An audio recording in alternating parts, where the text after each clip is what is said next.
আসসালামু আলাইকুম ওয়া রাহমাতুল্লাহি ওয়া বারাকাতুহু। আপনারা কেমন আছেন? সালামের জবাব বলছে আপনারা সবাই ভালো নেই। আমাদেরকে ভালো রাখেন কে? সুস্থ রেখেছেন কে? যিনি আমাদেরকে আজকে এই মাহফিলে কবুল করেছেন তিনি কে? সবাই পড়ি আলহামদুলিল্লাহ। আলহামদুলিল্লাহ আলহামদুলিল্লাহ নাহমাদুহু ওয়া নাস্তাঈনুহু ওয়া নাস্তাগফিরুহু ওয়া নু'মিনু বিহি ওয়া নাতাওয়াক্কালু আলাইহি ওয়া আশহাদু আন লা ইলাহা ইল্লাল্লাহু ওয়াহদাহু لا شريك له وأشهد أن سيدنا سندنا حبيبنا ومولانا محمد أعوذ بالله من الشيطان الرجيم بسم الله الرحمن الرحيم قل إن صلاتي ونسكي ومحياي ومماتي لله رب العالمين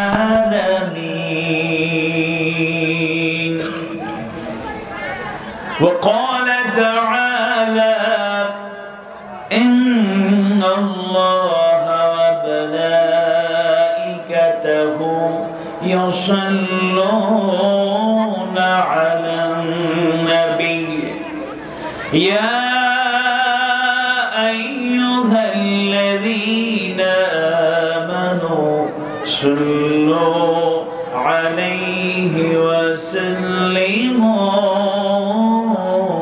تسليما اللهم صل على محمد وعلى آل محمد كما صليت على إبراهيم وعلى آل إبراهيم إنك حميد مجيد اللهم بارك على محمد وعلى آل محمد كما باركت على إبراهيم وعلى آل إبراهيم إنك حميد مجيد لا إله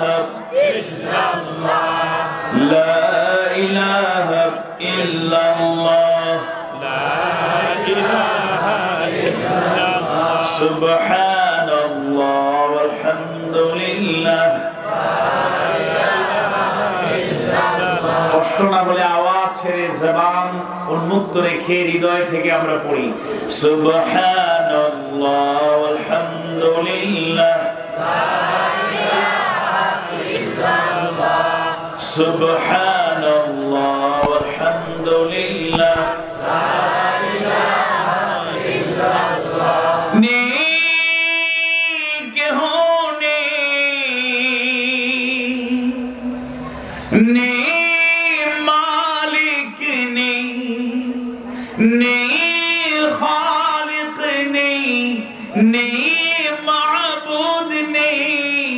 আল্লাহ ছাড়া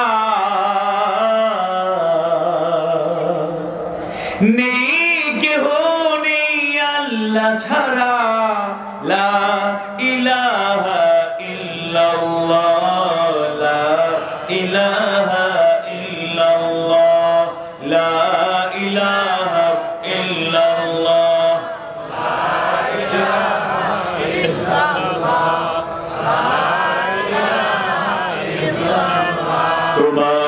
সৃষ্টি যদি হয় এত সুন্দর, না জানি তাহলে তুমি কত সুন্দর, কত সুন্দর। সেই কথা ভেবে ভেবে কেটে যায় লগ্ন, ভরে যায় তৃষিত অন্তর, না জানি তাহলে তুমি কত মানুষ মানুষের বেদনায় কেঁদেছিল আজীবন মদিনায়,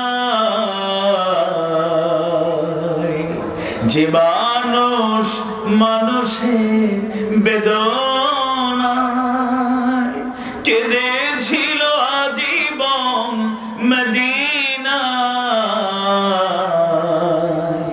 সেই মানুষ যদি এত সুন্দর, না জানি তাহলে তুমি কত সুন্দর, কত সুন্দর। লা ইলাহা ইল্লাল্লাহ, লা ইলাহা ইল্লাল্লাহ, লা ইলাহা ইল্লাল্লাহ, লা ইলাহা ইল্লাল্লাহ, লা ইলাহা ইল্লাল্লাহ। রাসূল আমার ভালোবাসা, রাসূল আমার আলো আশা, রাসূল আমার প্রেম বিরহের মূল আলোচনা,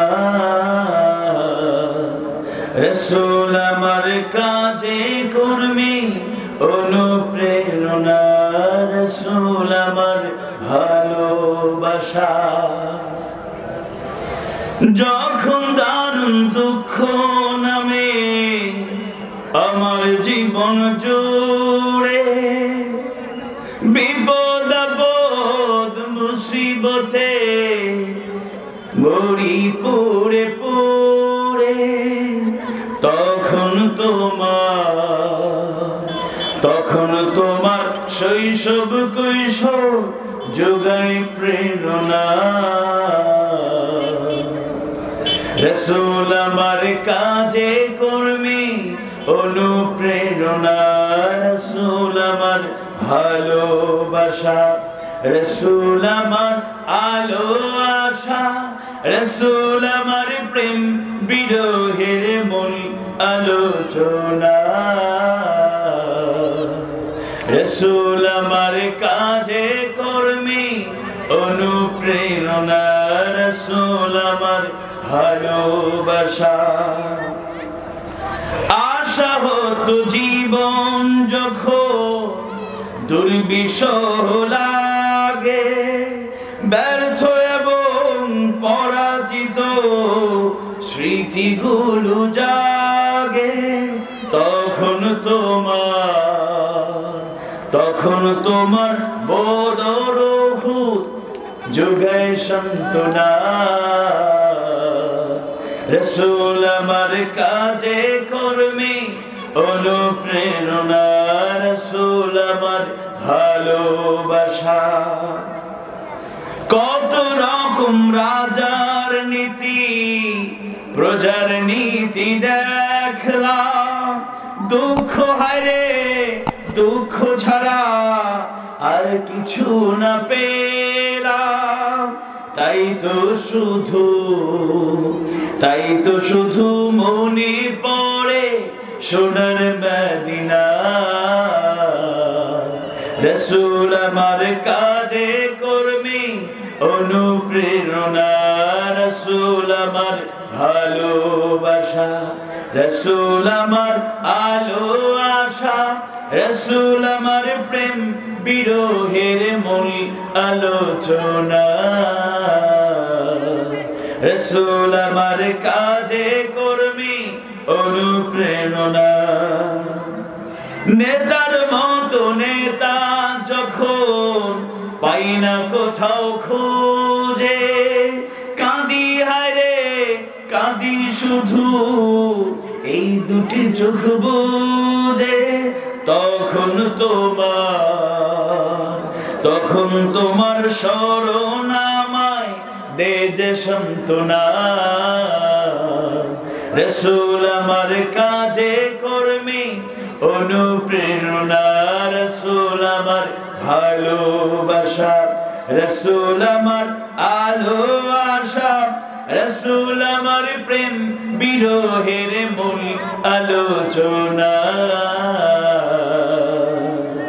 রাসূল আমার কাজে কর্মে অনুপ্রেরণা। আলহামদুলিল্লাহ। আমার প্রিয় জেলা, ইসলাম প্রিয় তাওহীদি জনতার শ্রেষ্ঠ জনপদ, ইতিহাস ঐতিহ্য যাদের মর্যাদাকে বুলন্দ করেছে, প্রিয় নোয়াখালী জেলার স্বনামধন্য সেনবাগ উপজেলার ৭ নম্বর মোহাম্মদপুর ইউনিয়নের অন্তর্ভুক্ত আমিনীপুকুর মসজিদ সংলগ্ন ময়দানে তালিমুল কোরআন, নুরানি হাফিজিয়া, ইয়াতিমখানা মাদ্রাসা এবং একঝাঁক তরুণদের দ্বারা পরিচালিত ইসলাম প্রিয় একঝাঁক মানুষের পৃষ্ঠপোষকতায় গড়ে ওঠা সামাজিক কল্যাণমূলক সংস্থার যৌথ উদ্যোগে আয়োজিত 14তম ঐতিহাসিক তাফসীরুল কোরআন মাহফিলের সম্মানিত সভাপতি,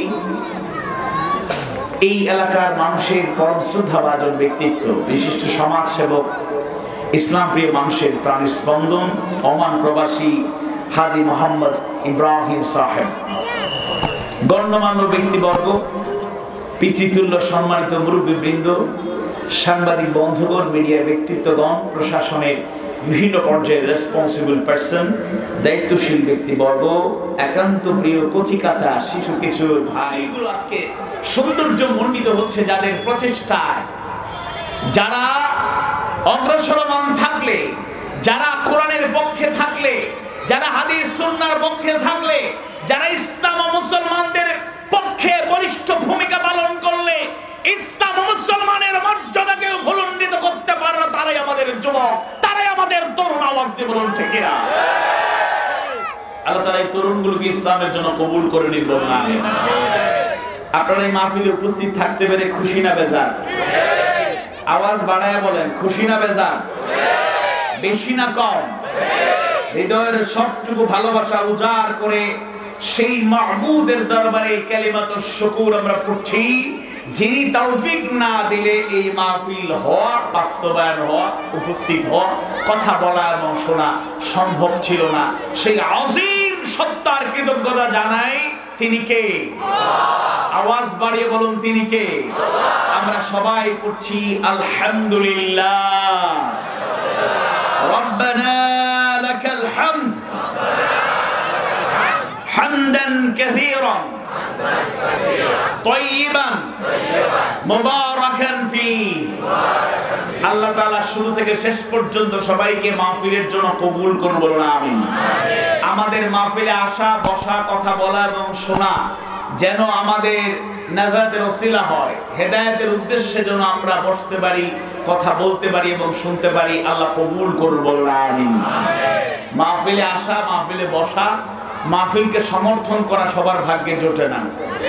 কিছু লোক এই জমিনে নাম মুসলমান, তারা ইমানদার দাবি করে, আবার সুন্দর সুন্দর মিষ্টি কথাও বলে, কোরআনের কথা বলে, হাদিস সুন্নাহর কথা বলে, ইসলামের সৌন্দর্যের পক্ষের অকুতোভয় সৈনিক দাবি করে, কিন্তু সুযোগ পাইলেই মাহফিল বন্ধ করতে চায়।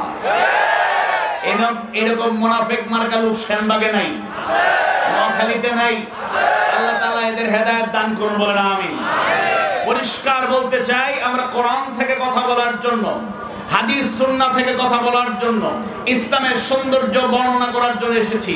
কারো পক্ষে কারো বিপক্ষে বলার জন্য আমরা আসি নাই। আওয়াজ দিয়ে বলুন ঠিক না? আমরা সত্যগুলো প্রকাশ করব। কলিল হক ওয়া ইন কানা মুররা। আমাদের বিশ্বনবী আমাদের শিখিয়েছেন, সত্য বলো, সত্য প্রকাশ করো, যদিও তা তিক্ত হয়। ওয়াল্লাহি, আল্লাহর কসম করে বলি, আমাদের মাহবুদ আমাদের অন্তরের খবরও জানেন। বিশ্বাস করুন, আমরা কাউকে কষ্ট দেওয়ার জন্য আমরা কখনোই কথা বলতে আসি না। আমরা কোরআন থেকে হাদিস থেকে যে বিষয়ে আমরা কথা বলার চেষ্টা করি, হ্যাঁ আমি ব্যক্তিগতভাবে আল্লাহ তাআলার কাছে তৌফিক চাই, আল্লাহ তাআলার নগণ্য গোলাম। এই ময়দানে কথা বলার মতো যে ইলম, নলেজ, কোয়ালিটি, ক্যাপাসিটি কিংবা ক্যাপাবিলিটি, যোগ্যতা, দক্ষতা থাকা দরকার আমার মধ্যে নেই। এরপরও মাহবুদের উপর ভরসা করে দিনের এই কাজটুকু করার চেষ্টা করছি। ত্রুটি বিচ্ছুতি হলে আল্লাহ তাআলা ক্ষমা করুন, বলেন আমিন। এই ময়দানে আমাদের থেকে অনেক বড় বড় উলামায়ে কেরাম, আলেমে দ্বীন, মুফাসসির, ইসলামিক স্কলাররা কথা বলেন। তারা একটা উদ্দেশ্য নিয়ে আসেন, আমরা হেদায়েতের আলো ছড়িয়ে দিতে চাই, কাউকে কষ্ট দিতে চাই না, কারো পক্ষে সাফাই গাইতে চাই না, আবার কাউকে আঘাত করতে চাই না। তবে পরিষ্কার বলতে চাই, কোরআনের কথা, হাদিস সুন্নাহর কথা, হকপন্থী আলেম যারা যারা এই জমিনে বুবা শয়তান হতে চায় না, তাদের কথা চলছে, তাদের কথা চলবে, পৃথিবীর কোনো শক্তি থামায় দিতে পারবে না।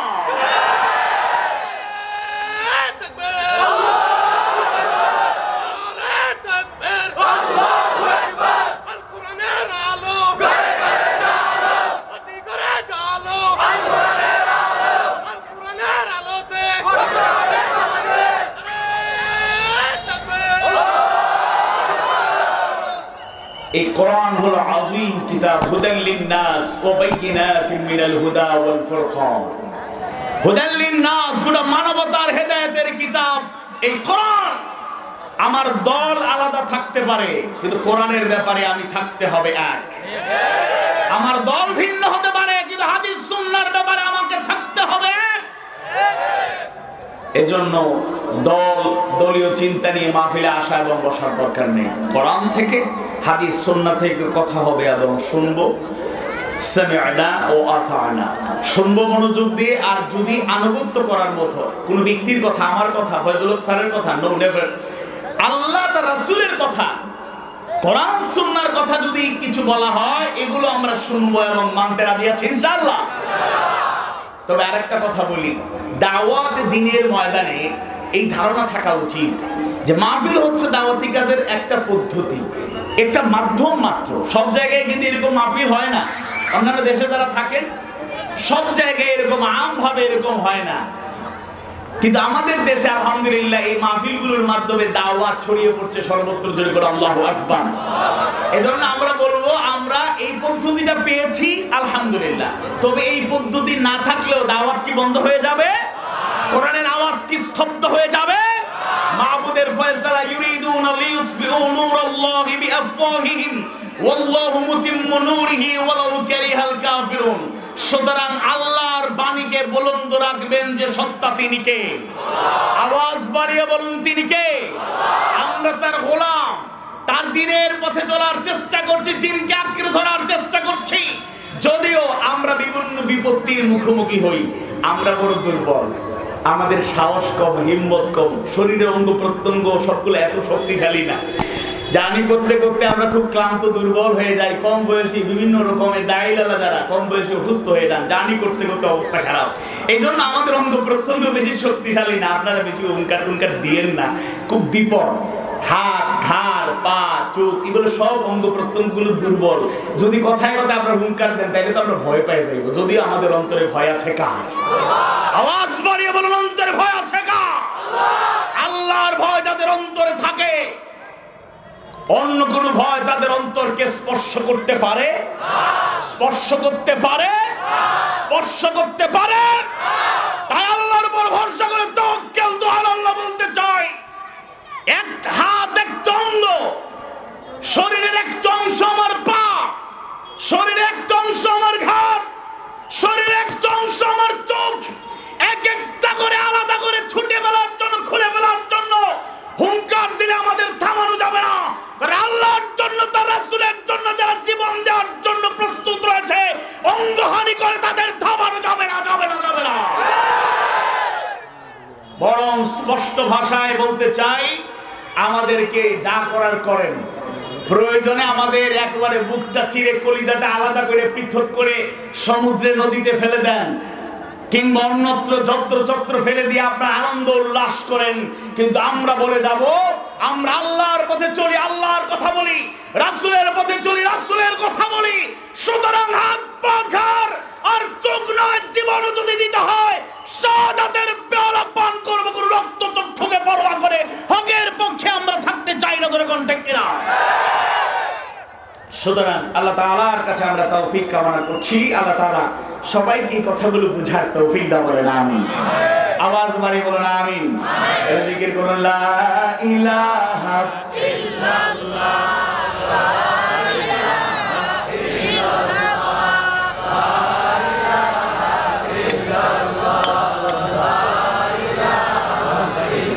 ইল্লাল্লাহ, লা ইলাহা ইল্লাল্লাহ, আল্লাহ আল্লাহ আল্লাহু লা ইলাহা ইল্লাল্লাহ, আল্লাহ আল্লাহ আল্লাহু লা ইলাহা ইল্লাল্লাহ, লা ইলাহা ইল্লাল্লাহ, লা ইলাহা ইল্লাল্লাহ, মুহাম্মাদুর রাসূলুল্লাহ সাল্লাল্লাহু আলাইহি ওয়াসাল্লাম। আমার মা তো দিতা বুঝা যায়নি না, সিলেটি শুরু করে দিতাম, কিচ্ছু বুঝতে নাই, সবটা বুঝেননি কিন্তু কইতে পারতা না। বুঝবা বুঝবা আলহামদুলিল্লাহ, খাওয়া যাইবনি। সিলেট থেকে চা নিয়ে আপনারা খাইলে, আমরা খাওয়ার সুযোগ পাই না, খাইলেই। নোয়াখালীর ভাষাও এখন ওয়াজের বড় একটি মাধ্যম, বলেন আলহামদুলিল্লাহ। আমাদের কিছু বক্তারা নোয়াখালীর ভাষাকে প্রমোট করছেন, আল্লাহ তাদেরকে কবুল করুন, বলুন আমিন। সিলেটি ভাষায় আমরা প্রমোট করতে পারলাম না, কারণ বাংলাদেশের দুইটা ভাষা খুব কঠিন। একটা হলো চিটগঙ্গি ভাষা, আমরা একই বিভাগে ছিলাম, নোয়াখালী তো চিটং বিভাগে, তাই না? আর আরেকটা হলো সিলেটি ভাষা। কারো কারো মন্তব্য ছোটবেলায় শুনেছি যে চিটাগংয়ে বাংলা ভাষার মৃত্যু হয়েছে, আর একেবারে জানাজা দাফন কামড় সিলেট হয়ে গেছে। কিতা যে এক ভাষা, চিটাগংলা বলতা কেন সব গম আসি, দেখেন ভালো আছি আর গম আসি কি। নোয়াখালীর ভাষার সৌন্দর্য আছে না নাই? ভালো আছেন কেন? ভাত খাইছেন কেন? আমি খাইছি, আপনারা এখন খান নাই, পরে খাবেন ইনশাআল্লাহ। তো যাই হোক, এই যে সৌন্দর্য, এক একটা মাধুর্য আছে আলহামদুলিল্লাহ। আল্লাহ তাআলার কত বড় নিয়ামত, এত মানুষ, 700 কোটির উপরে মানুষ, এতগুলো দেশ, একই দেশে এক একটা অঞ্চলের এক একটা ভাষা, এত ভাষা, একটা মানুষের চেহারার সাথে আরেকটা মানুষের হুবহু মিল নাই, একটা মানুষের কণ্ঠস্বরের সাথে হুবহু আরেকটা কণ্ঠের মিল নাই, এক একটা মানুষের আঙ্গুলের যে রেখাগুলো একটা সাথে আরেকটা মিলে, আঙ্গুলের ছাপগুলো মিলে, চোখের যদি টেস্ট করেন তাহলে মিল পাওয়া যায়? পাওয়া যায় না, একেবারে পুরোপুরি মিল পাওয়া যায় না। ভাষাও একই জেলা নোয়াখালী, কিন্তু সব উপজেলা, সব ইউনিয়নের ভাষা কিন্তু এক না। যেটা বলুন আল্লাহু আকবার। সুতরাং বেশি সময় আর পাইতাম না, একটু করিলাই আলোচনা, না কেটা? ইনশাআল্লাহ আমরা অল্প সময়ের মধ্যে আমাদের ফয়জুল হক স্যারকে পেয়ে যাব। এর আগ পর্যন্ত আমি আপনাদের সামনে কোরআনুল কারীমের ষষ্ঠ সূরা, গুরুত্বপূর্ণ অর্থবহ সূরা, সূরা আনআম, 8 নম্বর পারার 20 নম্বর রুকু, সূরা আনআমের 162 নম্বর আয়াতে কারিমার আলোকে অল্প সময় কিছু কথা বলবো। আল্লাহ তাআলা তৌফিক দান করুন, বলুন আমিন। আওয়াজ বাড়িয়ে বলুন আমিন। তাউজ তাসমি একসাথে পড়ি, এরপরে যাদের আয়াতটা মুখস্থ আছে আমরা পড়ি, এরপরে সরাসরি আমরা আলোচনায় চলে যাব। আউযু বিল্লাহি মিনাশ শাইতানির রাজীম। বিসমিল্লাহির রাহমানির রাহিম। কুল ইন্না সালাতি ওয়া নুসুকি ওয়া মাহইয়ায়া ওয়া মামাতি লিল্লাহি রাব্বিল আলামিন। আল্লাহু আকবার। আল্লাহ সুবহানাহু ওয়া তাআলা কোরআনুল কারীমের ষষ্ঠ সূরা, অর্থবহ গুরুত্বপূর্ণ সূরা, সূরা আনআমের 162 নম্বর আয়াতে কারিমা। একজন মুমিন যদি তার জীবনটাকে পরিপূর্ণরূপে মুমিন হিসাবে গড়ে তুলতে চায়, একজন মুমিনা যদি কথা এবং কাজের মাধ্যমে নিজেকে পরিপূর্ণ মুমিনা হিসেবে গড়ে তুলতে চায়, কেমন করে নিজেকে সুপর্দ করা লাগবে, আল্লাহর প্রিয় বান্দা বান্দিতে পরিণত হতে হবে জানায়া দিলেন কে? কুল বলুন, ইন্না সলাতি, নিশ্চয় আমার সালাত, নিশ্চয় আমার নামাজ, ওয়া নুসুকি, আমার কুরবানি। আবার মুফাসসিররা একটা অর্থ বর্ণনা করেন যাবতীয় ইবাদত সমূহ, নিশ্চয় আমার সালাত, আবার বললেন আমার কুরবানি কিংবা আমার যাবতীয় ইবাদত, ওয়া মাহইয়ায়া, আর আমার জীবন, ওয়া মামাতি, আমার মাউত, আমার ইন্তেকাল, আমার মৃত্যু, লিল্লাহি, আল্লাহর জন্য। কার জন্য? আওয়াজ বাড়িয়ে বলুন, কার জন্য? লিল্লাহি রাব্বিল আলামিন।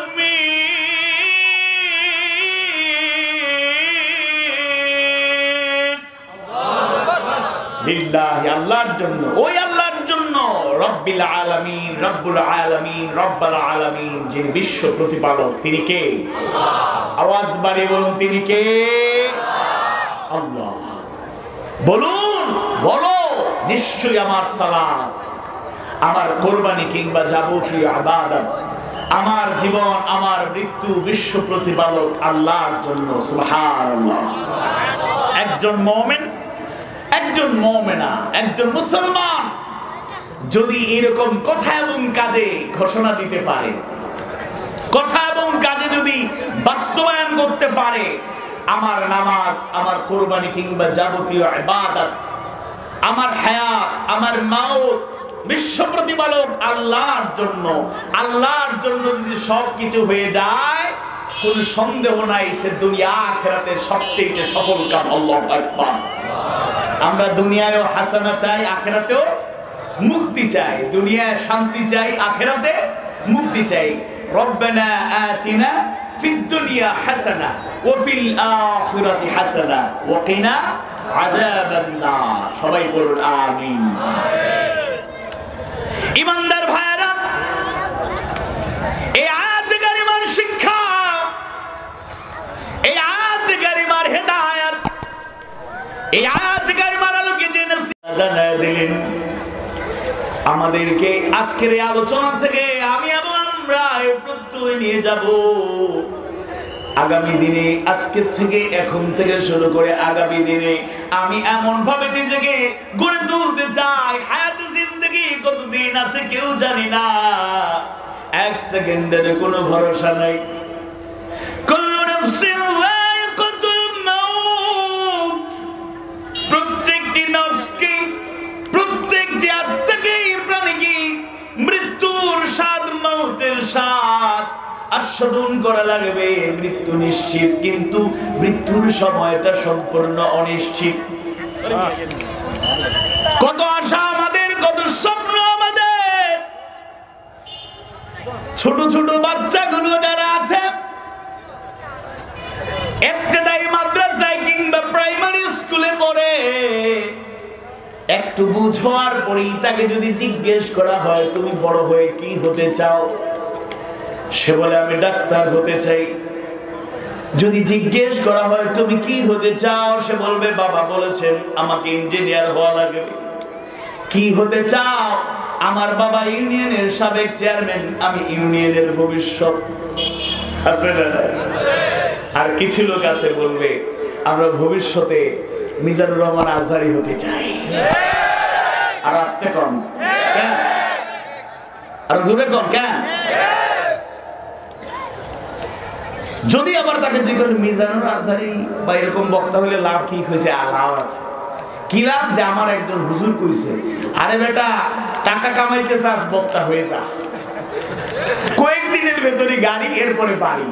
মুফতি আমির হামজা ভাইরে গাড়ি দেয়া হয়েছে, ফ্লাইট দেওয়া হয়েছে, এখন হেলিকপ্টারের ডানাও উড়বার জন্য প্রস্তুত। এখন আগামী দিনের জন্য যদি এই ছোট ছোট বাচ্চাগুলোর মাথায় এটা ঢুকে যে বক্তা হম আর কোটি কোটি লাখ লাখ টাকা, হাজার হাজার টাকা কামাবো, তাইলে এটা কি সহি কথা? আওয়াজ বাড়ি কোনো সহি কথা? এই চিন্তা চেতনা ধ্যান ধারণা যাদের অন্তরে ঢুকেছে, বক্তাও যদি হয়েও যায়, বক্তৃতার মঞ্চ কাঁপাতে পারবে, সুরের মূর্ছনায় মানুষকে পাগল বানাইতে পারবে, কিন্তু দুনিয়ায় সব, আখেরাতে আছে কিনা আল্লাহু আ'লাম, আমরা কইতে পারি। হ্যাঁ, দ্বীনের দাওয়াতি, দ্বীনের পথে আমরা চলতে চাই, দ্বীনের কথা বলাটাও সৌভাগ্য।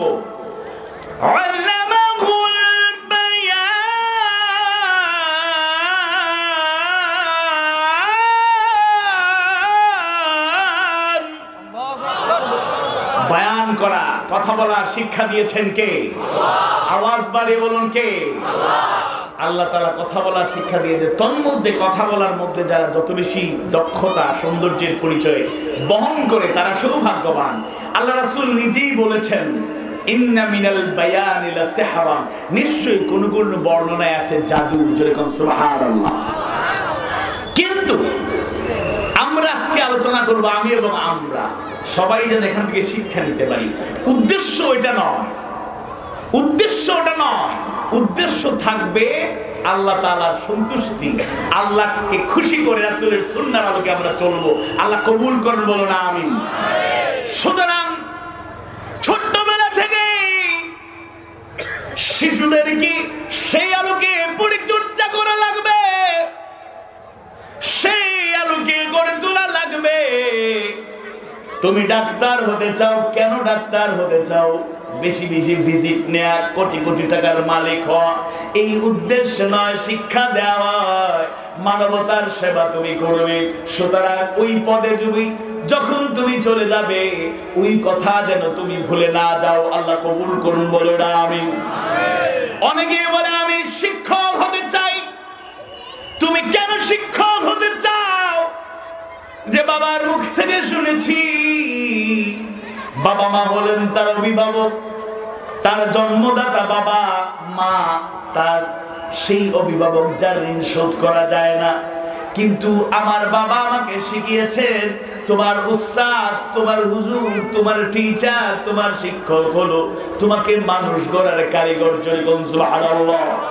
সুতরাং শিক্ষকতা করতে চাই, মানুষ গড়ার কারিগর হতে চাই। একঝাঁক ভবিষ্যৎ সেই সব আদর্শ নাগরিক তৈরি করতে চাই, মুসলমান হিসেবে আদর্শ মুসলিম তৈরি করতে চাই। তাই শিক্ষকতা পেশার চাইতে মহৎ আর কিছু নাই। যেরকম ঠিক না? তাই আমরা আজকে এই বিষয়ে আলোচনা করতে চাই, যেন আমাদের উদ্দেশ্যটাকে আমরা সঠিক করতে পারি। আল্লাহ কবুল করুন, বলুন আমিন। আওয়াজ বাড়িয়ে বলুন আমিন। সেই মুসলিমের বর্ণনায় আল্লাহ রাসূল সাল্লাল্লাহু আলাইহি ওয়াসাল্লামের সেই সুন্দর বর্ণনা পাওয়া যায়, ইন্নাল্লাহা লা ইয়ানজুরু ইলা সুওয়ারিকুম ওয়া আমওয়ালিকুম ওয়ালাকিন ইয়ানজুরু ইলা কুলুবিকুম ওয়া আ'মালিকুম। আল্লাহু আকবার। নিশ্চয়ই আল্লাহ তাআলা তোমার চেহারা, সুরত, চেহারা সৌন্দর্য আর ধন-দৌলত দেখবেন না, বরং তিনি তোমাদের অন্তর এবং তোমাদের আমল, তোমাদের কাজ দেখবেন। যেরকম আল্লাহু আকবার। সুতরাং বুখারীর প্রথম বর্ণনা, ইন্নামাল আ'মালু বিন্নিয়াত। নিয়তটা যদি বিশুদ্ধ করা না যায়, তাহলে কিন্তু ফায়দা বেশি হবে না। আমি আজকে মিডিয়ার মাধ্যমে এই কথাটা, আমাদের প্রাণের স্পন্দন, আমাদের তরুণ কিছু কিছু কিশোররাও দাওয়াতের ময়দানে এত সুন্দর ভূমিকা রাখছেন, এগিয়ে যাচ্ছেন। মিডিয়ার সেই সহযোগিতা, মানুষের সমর্থন, আল্লাহর খাস মেহেরবানি আর তাদের তাওহীদি জনতার দোয়ায় আল্লাহ সবাইকে কবুল করুন, বলুন আমিন। কিন্তু পড়াশোনা শেষ হতে না হতেই মিডিয়াকে ব্যবহার করে একটা কৃত্রিম পরিস্থিতি সৃষ্টি করে ভাইরাল হওয়া, সুপরিচিত হওয়া, আমার কথায় তোনার দাওয়াত বাড়ে, এই নিয়ত করে ছাপাইয়া পড়ে যারা দাওয়াতি ময়দানগুলো দখল করার চিন্তা করছেন, একটু নিজেকে নিয়ে ভাবুন, নিজেকে নিয়ে ভাবুন। নিয়ত যদি থাকে মানুষকে দ্বীনের দাওয়াত পৌঁছায় দেব, তাইলে আল্লাহ দুনিয়াও দেবে, আখিরাতও দেবে। আমি নিজেকেও বলছি, নিজের থেকে মুক্ত আছি কিনা আল্লাহু আ'লাম। আল্লাহ তুমি হেফাজত করো, বলেন আমিন। আওয়াজ বাড়িয়ে বলুন আমিন। নিয়তের গলত, সমস্যা, ত্রুটি তখনই দেখা যায় 2 বছর যেতে না যেতেই। আমরা আমাদের ত্রুটিগুলো বলি, আপনারা কষ্ট নিয়েন না। 2 বছর, 1 বছর যেতে না যেতেই পরিচিত হয়েই বক্তার টার্গেট দিয়ে দেয়, যে আসবো সেনবাগে মাদ্রাসার মাহফিল, মক্তবের মাহফিল, মসজিদের মাহফিল অথবা কমিটির মাহফিল আসবো, তবে ডেট আছে কিনা পরে আমার পিএস এর সাথে একটু যোগাযোগ করেন। পিএস কে কল দিলে কইবে এপিএস রে একটু যোগাযোগ করেন। এপিএস কে কইবো হ্যাঁ এই এলাকার দালাল কি কইছেন, মানে কি যে যোগসূত্র স্থাপন করে বলতেছে হ্যাঁ ডেট পাওয়া যাবে কিনা পরে দেখা যাবে, আগে 30,000 টাকা পাঠান, 1 লাখ টাকা করে হুজুর আসবেন, তাইলে নিয়ত কি শুধু দাওয়াত না পকেট ভারী করা? এর মানে এটা না, এর মানে এটা না যে হুজুরদের মূল্যায়ন করবেন না। অনেক হুজুররা কষ্ট করে কয় চুক্তিবাদী ছিলাম না, হইছি, টাকার দর কষাকষি করতাম না, এখন করি। বলছে কেন করেন? যে করি এই কারণে, অনেক জায়গায় কষ্ট করে জার্নি করলে কি কষ্ট এরা তো বুঝে না। কখনো প্লেনে, কখনো ট্রেনে, কখনো বাসে, কখনো প্রাইভেট কারে, কখনো কত কষ্ট করে করতে হয়, কখনো খরচ হয় যা তার থেকে এটাও ঠিক মতো দেয় না। এটা করবেন না। হুজুরদের মর্যাদা দিন, আপনাদের মর্যাদা বাড়ায় দেবেন কে? আওয়াজ বাড়িয়ে বলুন বাড়ায় দেবেন কে? তবে এর মানে এটা নয় আমি আমাদের থেকে শুরু করলাম, সবার উপরে আসবো ইনশাআল্লাহ, আমাদের থেকে শুরু করলাম, এর মানে এটা নয় হুজুরদের মূল্যায়ন করতে হবে, কদর করতে হবে। কারণ এই মাহফিলগুলো শুধু দাওয়াত না, তালিম এবং তারবিয়াত। কারণ এখানে নতুন কিছু খুব শুনি এরকম না, অনেক পুরাতন কথাই অধিকাংশ আমরা শুনি, কিন্তু নতুন করে আমাদেরকে স্মরণ করে দিয়ে ট্রেন্ড আপ করা হয়। আল্লাহ কবুল করুন, বলুন আমিন। সুতরাং এটা দাওয়াত, তালিম এবং তারবিয়াত, ট্রেনিং এর কাজও এখানে হয়। সুতরাং এই কাজটি যারা করেন প্রচন্ড কষ্ট করতে গিয়ে অনেকে চাকরি বাকরি ঠিক মতো করতে পারেন না, তাদেরও পরিবার আছে, সংসারকে মূল্যায়ন করবেন। হাদিয়া দেওয়া শোনো, দেওয়া শোনো, কিন্তু আমি কথা বলছি তাদের ব্যাপারে যারা অত্যন্ত বলিষ্ঠ তার নীতির ব্যাপারে। নীতি কি? দাওয়াত হোক আর না হোক, মাহফিল বড় হোক আর ছোট হোক, যাই হোক না কেন, আমার যদি পকেট হাদিয়া অগ্রিম মঞ্চে ওঠার আগে যদি সব পেমেন্ট হয়ে যায় আমি আসবো। আরে ভাই মঞ্চে ওঠার আগে আপনার হায়াত মৌতের গ্যারান্টি কার কাছে? আওয়াজ দিয়ে বলুন কার কাছে? আমি ওয়াল্লাহি আল্লাহর কসম করে বলি, ব্যক্তিগতভাবে ছোট মানুষ, অনেক হুজুররা আমার শ্রদ্ধেয় মুরব্বীরা বলেন আপনি তো রাহা খরচটা নিতে পারেন, কোথাও কোথাও আমার নামে কেউ নিলে এটা তার দায়িত্ব, আমার দায়িত্ব না। আমি এই কথা বলি, আমি রাহা খরচ দেবো, আমি যদি মাহফিল পর্যন্ত পৌঁছতে পারি তখন না আমি নেব। আমি আসার আগেই 1 বছর আগে ডেট রাখলাম, সাথে সাথে 10,000 টাকা নিয়ে নিলাম। আরে ভাই আমি যদি মারা যাই, এই টাকাটা যদি আমার যদি ঠিক মতো জায়গা মতো পৌঁছানো না যায়, আসামির কাঠগড়ায় দাঁড়ানো দরকার নেই। আর আমি ওয়াল্লাহি আল্লাহর কসম করে বলি, প্রয়োজনে মাহফিল ছেড়ে দেওয়া হবে, প্রয়োজনে এই ময়দানে কথা বলবো না, কিন্তু এই কাজগুলো আমরা করতে চাই না। আমাদের মাহবুব তুমি কবুল করো, বলেন আমিন। আওয়াজ দিয়ে বলুন আমিন। এবং সেই হিম্মত থেকেই আল্লাহর উপর ভরসা করে হক কথা বলে যাই। প্রয়োজনে মাহফিল করব, নতুবা পৃথিবী থেকে বিদায় নেব। প্রয়োজনে মাহফিল করব, কিংবা আমাদের সেই বিশ্বনন্দিত আনন্দের মতো আমরা আমাদের এই ময়দান হারা হয়েও যদি কোথাও বন্দী থাকি, এরপর আল্লাহর দ্বীনের পথ আমরা ছেড়ে দিতে চাই না, বলো ঠিক কিনা?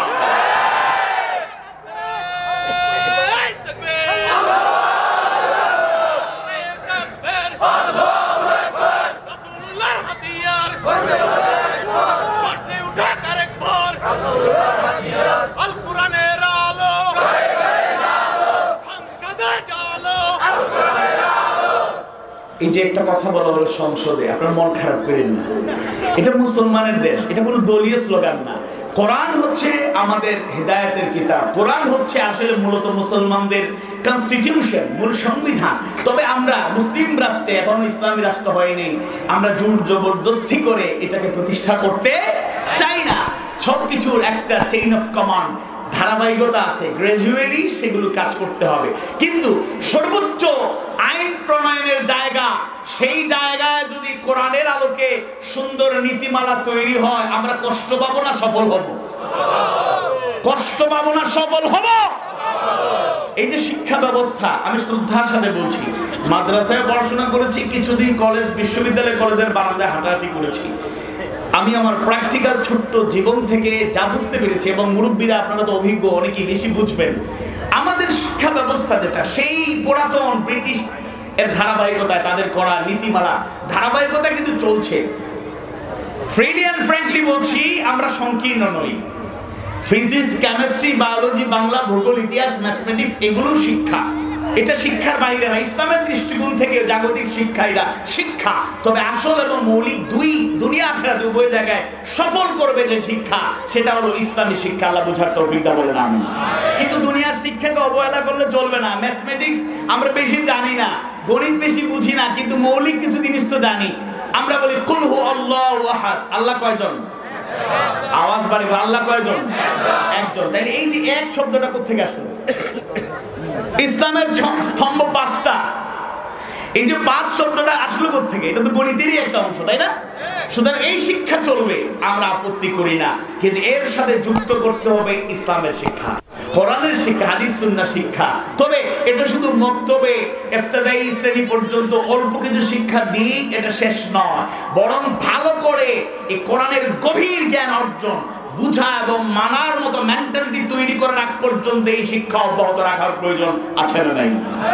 সাম্প্রতিক সময়ে একটা হত্যাকাণ্ড নিয়ে, ধর্ষণ পরবর্তী হত্যাকাণ্ড বা যেই ল্যাঙ্গুয়েজ আপনারা ব্যবহার করেন, ঢাকা ইংলিশ মিডিয়ামের একজন ছাত্রী তার পৃথিবী থেকে বিদায় নেয়া নিয়ে অনেক আলোচনা সমালোচনা পর্যালোচনা চলছে। আইনের যে বিষয়গুলো আছে, শৃঙ্খলা বাহিনীর যে কার্যকরিতা আছে বা আদালতের যে বিষয়গুলো আছে, এই বিষয়ে আমরা অভিজ্ঞতাও রাখি না, কথাও বলবো না। আমরা চাই যদি কেউ দোষী হয় তার সঠিক শাস্তি হোক। প্রত্যেক অপরাধীর শাস্তি আমরা চাই নাকি চাই না? আওয়াজ বাড়িয়ে বলুন, অপরাধীর শাস্তি চাই নাকি চাই না? কেউ যদি খুন করে, কেউ যদি ধর্ষণ করে, কেউ যদি লুটতরাজ করে, কেউ যদি রাহাজানি করে, কেউ যদি অন্যের জমি দখল করে, মানুষের উপর জুলুম চালায়, অন্যের উপর অবিচার চালায়, মানুষকে কষ্ট দেয়, এমন কাজ করে ইসলামের দৃষ্টিতেও তার শাস্তি হওয়া উচিত। বর্তমান ল বলে তার শাস্তি হওয়া উচিত, সঠিক বিচার হোক, এটা আমরা চাই। তবে নিরপরাধ কেউ কষ্ট পাক, এটা আমরা চাই না। ইত্তাকুল্লাহ, আল্লাহকে ভয় করুন, আল্লাহকে ভয় করুন, ইনসাফ আদল করুন। এই আহ্বানগুলো শোনার পরেও যাদের হৃদয় বিগলিত হয় না, এরপর জুলুম চলে দুনিয়ার আদালতে, সেই সব জুলুমের বিচার হয়তো হবে না, কিন্তু আল্লাহর আদালতে তাদের রক্ষা নাই। আওয়াজ দিয়ে বলুন ঠিক কিনা? আওয়াজ দিয়ে বলুন ঠিক কিনা? তাইলে যে বোনটি চলে গেল, তার ক্যারেক্টার, তার চরিত্র, তার আদর্শ, এগুলো নিয়ে বাবা হয়েছেন, মা হয়েছেন, আপনাদেরও শাস্তি, আপনাদেরও পরীক্ষার মুখোমুখি জবাবদিহিতা আল্লাহর কাছে রয়েছে। কুল্লুকুম রাইন ওয়া কুল্লুকুম মাসউলিন আন রাইয়াতিহি। বাঁচবেন না, আল্লাহর আদালতে সেদিন আল্লাহ জিজ্ঞেস করবে, আধুনিকতার নামে, আধুনিকতার সয়লাবে হারিয়ে গিয়েছো। আজকে উন্নত পৃথিবীর, যদিও তারা বলে সভ্য, তাদের প্রতি শ্রদ্ধা রেখেই বলছি, কিন্তু তাদের আচরণ আমাদের কাছে সভ্যতার আলামত বহন করে না। একটা ছেলে বড় হয়, একটা মেয়ে বড় হয়, এই দৃশ্য দেখে তার বাবা তার বাবার গার্লফ্রেন্ড জিএফ কে নিয়ে ঘরে বসবাস করে, সে দেখে তার মা তার বয়ফ্রেন্ড বিএফ কে নিয়ে রাত্রি যাপন করে। ওই ছেলে মেয়ে সভ্য হওয়ার কোন সুযোগ? আওয়াজ বাড়িয়ে বলুন, সভ্য হওয়ার কোন সুযোগ? সুতরাং আমার কোমলমতি কিশোর কিশোরী যাদের বয়স 13 থেকে 19 টিনেজ, অবুঝ মন, বুঝে না, ইমোশন কাজ করতে পারে, কিন্তু গার্জিয়ানকে ওইরকম গার্জিয়ান সুলভ আচরণ করতে হবে। অবশ্যই তাদেরকে আদর, স্নেহ, বুক ভরা ভালোবাসা উজাড় করে দিতে হবে। কিন্তু যেই ব্যবহার, উত্তম আচরণ বা একটু সুযোগ সুবিধা দেওয়ার কারণে তার চরিত্র ধ্বংস হয়ে যেতে পারে, ওই সুযোগ দেয়া যাবে? আওয়াজ বাড়িয়ে বলুন, এই সুযোগ দেয়া যাবে? যদি ইসলামের সৌন্দর্য চর্চা থাকতো, তাহলে এই বিপজ্জনক অবস্থা তৈরি হতো না। আল্লাহ এই জাতিকে তুমি বুঝার তৌফিক দাও বলেন আমিন।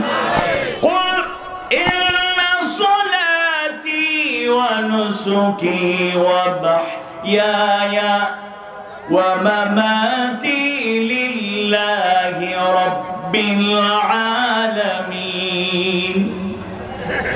আল্লাহ তাআলা প্রথমত যে বিষয়কে প্রাধান্য দান করলেন সেটা হলো ইন্না সলাতি, আমরা যেন ঘোষণা দেই আমাদের নামাজ।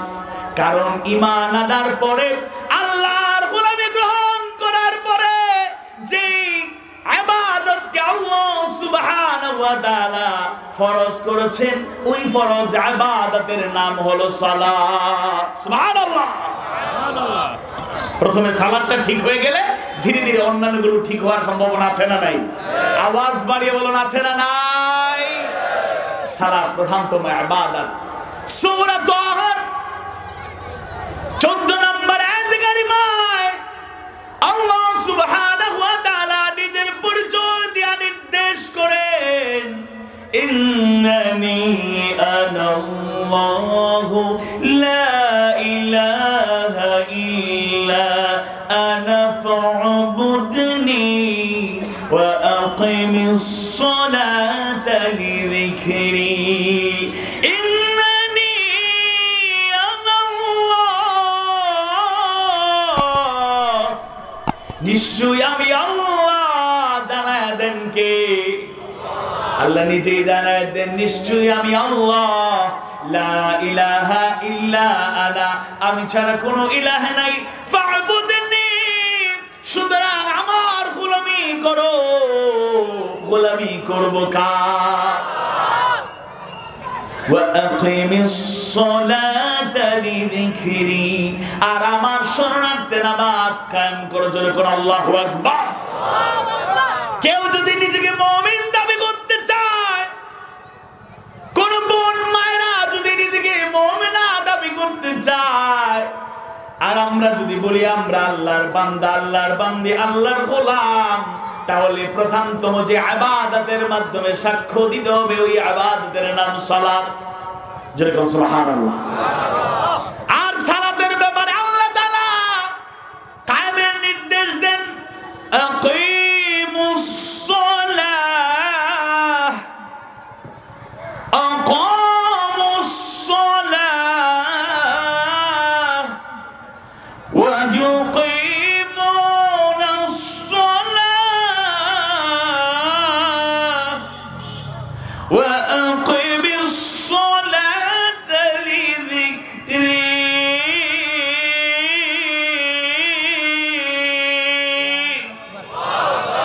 তাহলে সালাত প্রধানতম ইবাদত, প্রধানতম ইবাদত, সবচেয়ে বেশি গুরুত্ব দিতে হবে। সেই সালাতটা হলো উন্নত একটা প্রশিক্ষণ, প্রকৃত ইমানদার হওয়ার প্রশিক্ষণ, প্রকৃত আল্লাহর গোলাম হওয়ার প্রশিক্ষণ, দুনিয়া আখিরাতে সফল কাম হওয়ার প্রধানতম প্রশিক্ষণ। যেরকম আল্লাহু আকবার। মুসনাদে আহমদের বর্ণনা এসেছে, আল্লাহ রাসূল সাল্লাল্লাহু আলাইহি ওয়াসাল্লাম সুন্দর কথা বলেছেন, মান সাল্লা ইউরাই ফাকাদ আশরাকা। আল্লাহ রাসূল বলেন, যে ব্যক্তি লোক দেখানোর জন্য সালাত পড়লো সে শিরক করলো। জোরে কোন আউযু বিল্লাহ। আমাদের মাঝে বার্ষিক নামাজি এই বাংলাদেশে আছে না নাই? আওয়াজ কম। বার্ষিক নামাজি আছে না নাই? বছরে 2 দিন দেখা যায়, ঈদুল ফিতর, ঈদুল আযহা। ঈদগাহে আয়েশা দেখবেন একটা প্রস্তুতি থাকে, 1 বছর আগে থেকে প্রস্তুতি, জামা কাপড়, পোশাক আশাক, গেটআপ সেটআপ, স্মার্টনেস দেখেই মনে হয় বছরে একবার। আর স্যার আয়েশা, ইমাম সাহেব, খতিব সাহেব কথা একটু সংক্ষেপ করেন, বহুদিন পরে আসছি, ঈদগাহে কিছু কথা কই, ভাইরা আমার, শুরু হয়ে যায় কথা। আর আবারও দেখা হবে আগামী ঈদ আসলে। এর আগে গুলো দেখা, অন্ততপক্ষে নামাজের ময়দানে দেখা। হ্যাঁ, আরেক শ্রেণীর মানুষ আছেন সাপ্তাহিক নামাজি। আজকে কি বার? শুক্রবার না বলে আমরা চর্চা করা উচিত জুমাবার। শুক্রবার না, জুমাবার। আজকে কি বার? 3 বার বলি আজকে কি বার, আরেকবার কষ্ট করে বলি আজকে কি বার। পবিত্র সাপ্তাহিক ঈদের দিনে, ভালো একটা দিনে, একটা রাত্রিবেলা আমাদেরকে আল্লাহ তৌফিক দিয়েছেন, বলেন আলহামদুলিল্লাহ। সাপ্তাহিক নামাজিও আমাদের সমাজে আছে। উনি আসলেই বোঝা যায় মসজিদে কম্পন শুরু হয়ে গেছে। কোন বাচ্চা কাচ্চা, এই যে এখানে মামুনিরা আসছে, তোমরা খেলাধুলা করে না, দুষ্টামি করে না, শোনো হুজুরের কথা শোনো, বাড়ি গিয়ে শোনাই। এখন আসলে বাচ্চা কাচ্চারা দুষ্টামি করতেই পারে। তোর নাম কি? তোর বাবার নাম কি রে? তোর বাবার চিনবো না, আমি তো অনেক পুরাতন। তোর দাদার নাম কি? ধমকের চুটে ওই বাচ্চা কাচ্চা মসজিদ পবিত্র করে ফেলতেও বোঝা যায়, কম্পন শুরু হয়ে যায়। আরেকটা ত্রুটি খুব খারাপ লাগে, আপনারা আসলে মোবাইলের ব্যবহার তো সবার, মোবাইল তো পকেটে আছে না সবার, দেখেন তো আছে কিনা। আচ্ছা ঠিক আছে। এখন মাঝে মধ্যে কেউ ইচ্ছে করে না, মাঝে মাঝে কেউ অফ করে, আবার কেউ রিংটোনটা সাইলেন্ট করে রাখে, ভুল হতে পারে, ভাইব্রেশন দিয়ে রাখে। কেউ কেউ হঠাৎ করে নামাজে গিয়ে দাঁড়িয়ে গেছে, মনে নাই, ইচ্ছাকৃত না, রিংটোন বেজে গেছে। কিছু লোক দেখবেন ইমাম সাহেব আসসালামু আলাইকুম ওয়া রাহমাতুল্লাহ, দ্বিতীয়বার আসসালামু আলাইকুম ওয়া রাহমাতুল্লাহ পুরোপুরি বলতে পারেন নাই, কার মোবাইল বাজলো রে, এমন আওয়াজ, হট্টগোল, হই হুল্লোড় শুরু হয়ে যায়। পিছনে যদি ভুল ক্রমে কোনোদিন কিছু মানুষ তো সময় জামাত মিস করতে পারে, যদি পরে দাঁড়ায় নামাজ পড়তে যায়, নামাজ ঠিক মতো পড়তে পারে না। ওই মোবাইলের রিংটোনের কয়েক সেকেন্ড যতটুকু ক্ষতি করছে, ওনার হুঙ্কারে তার থেকে বেশি ক্ষতি করছে। এমনও হইতে পারে কোন হার্টের রোগী থাকলে ওনার ধমক শুনে হার্ট অ্যাটাকও করতে। তাইলে আল্লাহ তাআলা সাপ্তাহিক নামাজি, বার্ষিক নামাজি, আবার কিছু লোক আছে আল্লাহ অন্তরের খবর তো জানেন কে? আওয়াজ দিয়ে বলেন জানেন কে? ফরজ সালাত 5 ওয়াক্ত পড়ে না, এরকম তাদের নেতা বা ওরকম জনপ্রতিনিধি সব একরকম না। কিছু লোকদের কথা বলে, মানবতার সেবায় নিবেদিত হতে হলে আপনাকে 2টা কর্মসূচি বাস্তবায়ন করতেই হয়। ইউনিয়ন চেয়ারম্যান হতে চান কিংবা মেম্বার হতে চান, উপজেলা চেয়ারম্যান হতে চান, ভাইস চেয়ারম্যান হতে চান, এমপি হতে চান, জননেতা হতে চাইলে, আমি কোন দলের কথা বলছি না, জননেতা হতে চাইলে, মানুষের কাছে গ্রহণযোগ্য হতে চাইলে 2টা অনুষ্ঠানে বাধ্যতামূলক অগ্রাধিকার ভিত্তিতে থাকতে হয়। একটা সুখের আনন্দের, আর একটা হলো দুঃখের শোকের। একটা হলো জানাজা, আর একটা বিয়ের অনুষ্ঠান। যুবক বিয়ে করছে জীবনে একটাই, আপনি গিয়ে হাজির, অথবা আপনার পক্ষ থেকে একটা হাদিয়া গিফট গিয়ে হাজির। সে সারা জীবন মনে রাখবে অমুক ভাই আমার আনন্দের দিনে পাশে ছিল, উনিও বলছে আমি পাশে থাকতে চাই, খুব মানুষ গুরুত্ব দেয়। আর আরেকটা হলো জানাজা। তবে এরকম কিছু লোক আছে, আল্লাহ তাদেরকে সাহায্য করুন, হেদায়েত দান করবেন, আমিন। তার পাশে থাকা লোকেরাই কয় ভাইকে তো বা নেতাকে তো, বসকে তো, স্যারকে তো ফরজ সালাতে দেখি না, তবে জানাজায় হাজির হয়। কেউ কেউ সন্দেহ প্রকাশ করে যে ওযু আছে কিনা, আল্লাহু আ'লাম। এরপরও সালাত আদায়কারী, আল্লাহ তুমি জাতিকে হেফাজত করো বলে নাম। এবার আমাদের কথায় আসি, আমাদের মধ্যে অধিকাংশ নামাজি আবার 5 ওয়াক্তের না, 4 ওয়াক্তের নামাজি। কথা ঠিক না বেঠিক? আওয়াজ বাড়িয়ে বলুন ঠিক না বেঠিক? ইচ্ছা করে না, বলবে হুজুর আসলে খুব ক্লান্ত, ফজরটা পড়তে পারে। আরে ভাই, ক্লান্ত হইলে অ্যাক্সিডেন্টলি একদিন হইতে পারে, 2 দিন হইতে পারে, প্রতিদিন ফজরে এখন রাত লম্বা, কানে আজান ঢুকে, অ্যালার্মও বাজে, এদের জন্য ওই রকম অ্যালার্ম লাগবে। একটা ফেসবুকে একটা ভিডিও দেখছেন, হসপিটালের খাটের মতো একটা খাটে একজন লোক শুইছে, কি একটা সুইচ দিয়েছে, পুরো খাট লাফাচ্ছে। তো একজন লিখে দিছে যারা ঘুমে খুব বেশি ক্লান্ত অথবা অলস বেশি, ঘুম কাতরে, এদের জন্য ঘুমে জাগাতে হলে, ফজরের নামাজ পড়াইতে হলে এই অ্যালার্ম ছাড়া তাদের কোনো উপায়, যে পুরা খাট কম্পন শুরু হয়ে যায়, একেবারে উপরে তুলে একদম লাফাচ্ছে, মানে উপরে তুলতেছে নামাচ্ছে, খাট স্প্রিং করছে এরকম। তা আমাদের মধ্যে 4 ওয়াক্তের নামাজি বেশি। আজকে আল্লাহর কাছে আমরা দোয়া করি, আল্লাহ ইচ্ছাকৃত ভাবে গাফলতি করে, অলসতা করে আমরা যেন 5 ওয়াক্ত সালাত, বিশেষ করে সালাতুল ফজর কাজা না হয়। আল্লাহ তুমি আমাদের সাহায্য করো বলে না আমিন। আওয়াজ বাড়িয়ে বলুন আমিন।